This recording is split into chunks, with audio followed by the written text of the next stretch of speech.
Tiffin में शाकाहारी भोजन लेकर के हम सभी लोग आए हैं। इसमें कुछ बिना लहसुन प्याज वाले भी भोजन आए हैं और हम लोग एक दूसरे का, ये हमारे जल्लू पार के भाजपा के परिवार की बैठक है।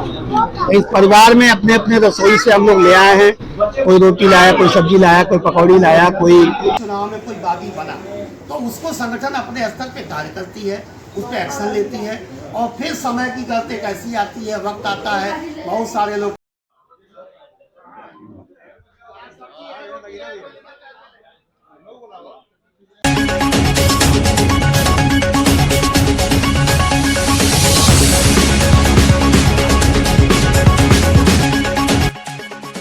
प्रधानमंत्री नरेंद्र मोदी जब गुजरात के मुख्यमंत्री थे उस समय टिफिन बैठक का फंडा आया था, जिसमें अधिकारियों के साथ खाने के समय बैठक होती थी, जिसमें सभी अधिकारी अपने टिफिन लेकर आते थे और खाने के समय कई सुझाव एक दूसरे से साझा करते थे।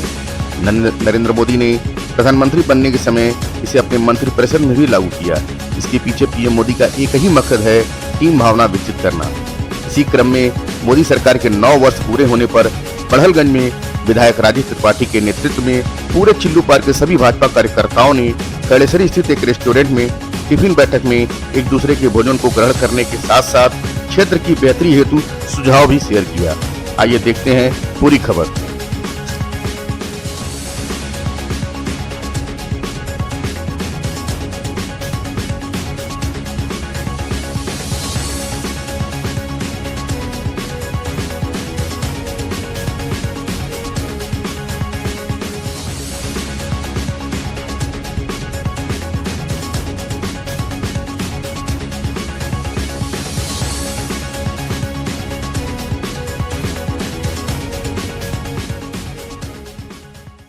जो चिल्लू पार्टी की बैठक थी, इस पे क्या कहना था? ये हम भारतीय जनता पार्टी के जो प्रमुख पूरे विधानसभा के हमारे पदाधिकारी हैं, उनके साथ हम लोग यहाँ बैठे हैं, विभिन्न मोर्चा और मेरे संगठन के लोगों के साथ। पिछले 1 घंटे से हम लोग आपस में एक दूसरे के समस्या, सुझाव, क्रियाकलाप उस पर वार्ता किए हैं।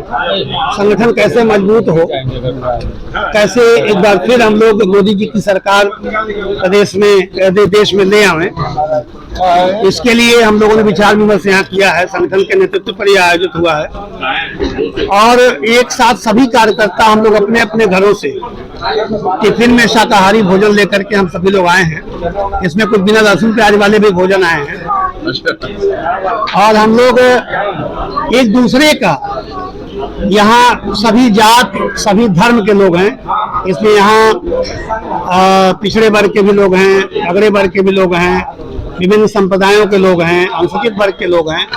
हम सभी कार्यकर्ता अपने अपने घरों से लाए हुए भोजन को एक दूसरे को बांट करके आपस में खा रहे हैं, क्योंकि एक दूसरे के घरों का अन्न खा करके हम लोग आपस का और रिश्ते, अपने तो परिवार का रिश्ता है। ये हमारे जल्लू पार के भाजपा के परिवार की बैठक है। इस परिवार में अपने अपने रसोई से हम लोग ले आए हैं। कोई रोटी लाया, कोई सब्जी लाया, कोई पकौड़ी लाया, कोई जो है वो चावल लाया, कोई दाल लाया, कोई पराठा लाया, कोई करेली लाया, लोग ला के और हम लोग एक दूसरे को मिल बांट के खा रहे हैं और मोहब्बत और प्यार एक दूसरे का और रिश्ते को मजबूत कर रहे हैं। या हम लोगों के संगठन परिवार भी मजबूत कर रहे हैं और हम लोग सब मिलकर के भाजपा को भी मजबूत करेंगे। भाजपा को भी मजबूत करेंगे। कुछ जन समस्याओं पर भी चर्चा हुई है इस बैठक में।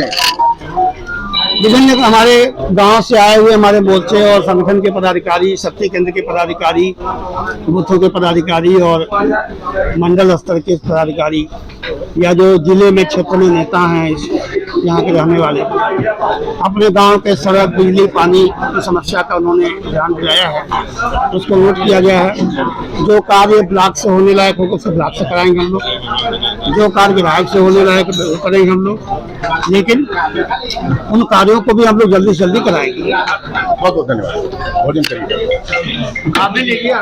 शहर में कहीं भी कूड़ा नहीं होना चाहिए, उसकी प्रयासता थोड़ा सा वक्त आप लोग दे होगा। और जो तरकुलई घाट या कलुट शिवाला की बात आई है, हम लोग उस पर बात कर रहे हैं, उसकी सफाई ठीक कराई जाएगी। शौचालय भी हम लोगों ने कलुट शिवाला के लिए चिन्हित किया है वहाँ कराएंगे। गोला चौराहे पर एक शौचालय बना हुआ था विधायक निधि से, लेकिन वो पिछले कार्यकाल में लोगों ने उसको कब्जा कर लिया था, और जब नया चेयरमैन और कमेटी टीम आई है तो उन लोगों ने सख्ती किया है कि नहीं, हमारा ये पब्लिक को दिक्कत होती है, गोला से लेटा घाट के बीच में कोई शौचालय नहीं, यही एकमात्र शौचालय है जिसको खाली कराया जाए। तो दुनिया भर के कस्बे के नेताजी लोग ही दबाव बनाने पहुंच गए थे कि ये कब्जा नहीं हटेगा।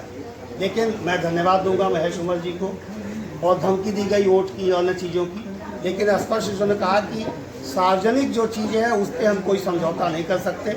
हमारे कस्बे के व्यापारियों को और ग्राहकों को भारी परेशानी होती है, इस नाते आपको शौचालय का सामने का हिस्सा खाली करना ही पड़ेगा। और आज की इन्होंने आखिरी डेडलाइन दी है, अगर ये आज नहीं वो हटाएंगे तो फिर फोर्स जा कर के उसको हटाएगी, ताकि जो गाजवेद भाई ने बताया है, ये एक शौचालय जो यहाँ है गोला चौराहे पर, उसको हम लोग पूरी तरीके से ठीक करा दें, ताकि एक तो घुसते ही हमको इस समस्या का समाधान मिल गया। दूसरा, लेटा घाट पे एक और हमने विधायक निधि शौचालय बनाया था, लेकिन उसकी हालत काफ़ी दयनीय है, उसको मरम्मत के लिए भी मैं कर रहा हूँ कि ताकि उसको ठीक ठाक करा दिया जाए। और हमारी ये प्लानिंग है कि लेटा घाट जो निर्माण हो रहा है, जैसे ही वो घाट बनेगा, हम लोग ऐसा प्लान कर रहे हैं कि एक वहाँ भी कुछ ऐसा हम लोग करें कि वो कचरा नदी में न जाए, पेशाब नदी में न जाए, लेकिन शौचालय उधर कहीं बन जाएगा तो पूरे कस्बे की जो आप समस्या कर रहे हैं, ब्लॉक के इर्द गिर्द के भी हम लोगों की प्लानिंग चल रही है, उधर कहीं हम लोगों को मिल जाए और शौचालय बनाए, ताकि शौचालय बहुत ज़रूरी है, सफाई स्वच्छता का पहला अंग है, तो इस पर हम लोग काम कर रहे हैं। और बाकी एक जो बात भाई विजय निगम जी ने कही है, अच्छा सुझाव है। हमारे यहाँ मंडल के अध्यक्ष रह चुके हैं, भाजपा के वरिष्ठ नेता आप हैं, और आपका परिवार पूरा पिछले 3 पीढ़ी से भारतीय जनता पार्टी और जनसंघ के लिए काम किया है। तो जो आपकी पीड़ा है, एक संगठन के रूप में, संगठन के जिम्मेदार साथी के रूप में आपकी पीड़ा जाएगी, मगर कुछ चीज़ें ऐसी होती हैं जहाँ हमारे और आपके बस की चीज़ें नहीं होती। हम लोग झगड़ा छुड़ा सकते हैं, हम लोग झगड़े को बचा सकते हैं, झगड़े के बाद का समझौते की कोशिश कर सकते हैं, मगर झगड़ा दो व्यक्ति आपस में किन्हीं कारणों से झगड़ा होता है, किसी एक की गलती होती है, किसकी होती है, क्यों कोई उकसाता है, कोई चढ़ाता है, कभी कोई दिख जाता है सामने, कोई नहीं दिखता है, कोई पीछे होता है। लेकिन कहीं FIR दर्ज हो गया है, मारपीट हो गई है, अगर दर्ज हो गया है तो उसका एक ही उपाय है कि धीरे धीरे उसके समय की जो वक्त है, वक्त का जो धूल है वो पर जमे, और धीरे धीरे लोग आपस में उसको समझौता करें। जिस तरफ आपका इशारा है उसमें भी मेरा कोई रोल नहीं है। ये संगठन, आप हमसे पहले से संगठन से जुड़े हैं, मैं तो 2007 में राजनीति में आया और 2016 में भारतीय जनता पार्टी से आया, लेकिन यह संगठनों की अपनी परंपरा होती है कि जो लोग विवादी होते हैं, बहुत सारे लोग साथ दिखते हैं मगर साथ होते नहीं हैं, मगर पार्टी उन पर काम नहीं करती, तमुआ वो भी वही करते हैं। अगर कोई 100-150 वोट बागी बन के काट लेगा तो कोई 100-150 वोट 60 के भी काट देगा, और वो ज़्यादा जो है नुकसान करता है। दुश्मन जो कोई व्यक्ति प्रतिद्वंदी होकर सामने खड़ा है तो उसको तो पता है इतना वोट हमारा ही लगभग ले जाएगा, लेकिन जो साथ चल रहा है अगर वो घात कर जाए तो हम उसका आंकड़ा जान नहीं पाएंगे। लेकिन वो संगठन की नज़र में बेहतर व्यक्ति होता है, क्योंकि उसने वो बागी नहीं बना। तो ऐसी स्थिति में संगठन की इस हमारे भाजपा के संगठन की पुरातन परंपरा जनसंघ के समय से है कि अगर कभी किसी चुनाव में कोई बागी बना तो उसको संगठन अपने स्तर पे कार्य करती है, उस पर एक्शन लेती है, और फिर समय की गलती कैसी आती है, वक्त आता है, बहुत सारे लोग 6 साल के लिए निकाले जाते हैं, फिर उनका व्यवहार ठीक होता है, फिर पार्टी उनको वापस भी ले लेती है। वो तो कल इकाई थी।